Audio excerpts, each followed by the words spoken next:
ಸಲ್ಲಿಸಲಿಕ್ಕೆ ಬಯಸ್ತೇನೆ. ಇದು ಅವರು ಕೊಟ್ಟಂಥ ಒಂದು ಕೊಡುಗೆ ಅಂತ ಹೇಳಲಿಕ್ಕೆ ಬಯಸ್ತೇನೆ. ಮೊನ್ನೆ ಮಹಿಳಾ ದಿನಾಚರಣೆಯ ದಿನದಿಂದಲೇ ಗ್ಯಾಸ್ ಸಿಲಿಂಡರ್ ಬೆಲೆ ಜಾಸ್ತಿ ಆಗಿದೆ.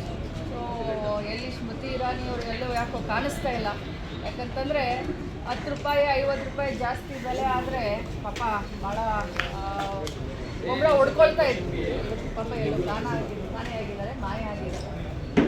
ಏನು ಯುದ್ಧ ನಡೀತಾ ಇದೆ, ಯುದ್ಧದಿಂದ ಈ ವಿಶ್ವದ ಮೇಲೆ ಪರಿಣಾಮ ಬೀರ್ತದೆ. Specially diesel, petrol, gas, cylinder. ಇದು ಬರ್ತಾ ಬರ್ತಾ ನೋಡಿ, ಇದು ಬರೀ ಶುರು ಆಗಿದೆ ಅಷ್ಟೇ. ಬರ್ತಾ ಬರ್ತಾ ನೋಡಿ ಭಾರತ ದೇಶಕ್ಕೆ ಭಾಳಷ್ಟು ಸಂಕಷ್ಟ ಎದುರಾಗಿದೆ. ಕೇಂದ್ರ ಸರ್ಕಾರ ತಕ್ಷಣ ಇಂಪ್ರೂವ್ಮೆಂಟ್ ಆಗಬೇಕು. ಹೋಟೆಲ್ದವ್ರಿಗಾಗಿರ್ಬೋದು ಅಥವಾ ಹೋಟೆಲ್ ಗ್ರಾಹಕರಿಗಾಗಿರ್ಬೋದು ಅಥವಾ ಸಾಮಾನ್ಯ ಜನರಿಗಾಗಿರ್ಬೋದು ಒಂದು ಬೆಲೆ ನಿಯಂತ್ರಣವನ್ನು ಮಾಡಬೇಕು. ಜೊತೆಯಲ್ಲಿ ಗ್ಯಾಸನ್ನ ಸಿಲಿಂಡರ್ನ ಇಮಿಡಿಯೇಟ್ ಆಗಿ ಎಷ್ಟು ಬೇಕು ಅಷ್ಟು ಪೂರೈಕೆ ಮಾಡುವುದರಲ್ಲಿ ಗಮನ ಹರಿಸಬೇಕು.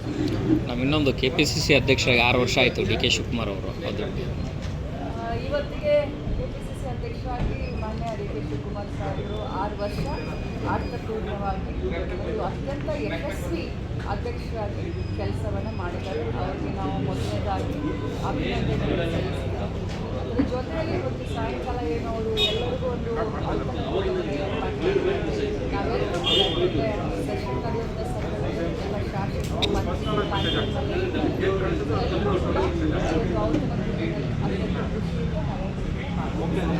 ಇದು ಅವರ ಕನಸಿನ ಕುರ್ಚಿಗೆ ತಲುಪ್ತಾರ ಮೇಡಮ್?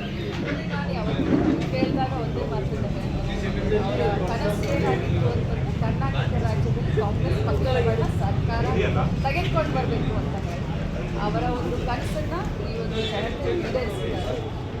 ಮುಂದೆ ಏನೇ ಇದ್ರೂ ಕೂಡ ಅದು ಓಕೆ.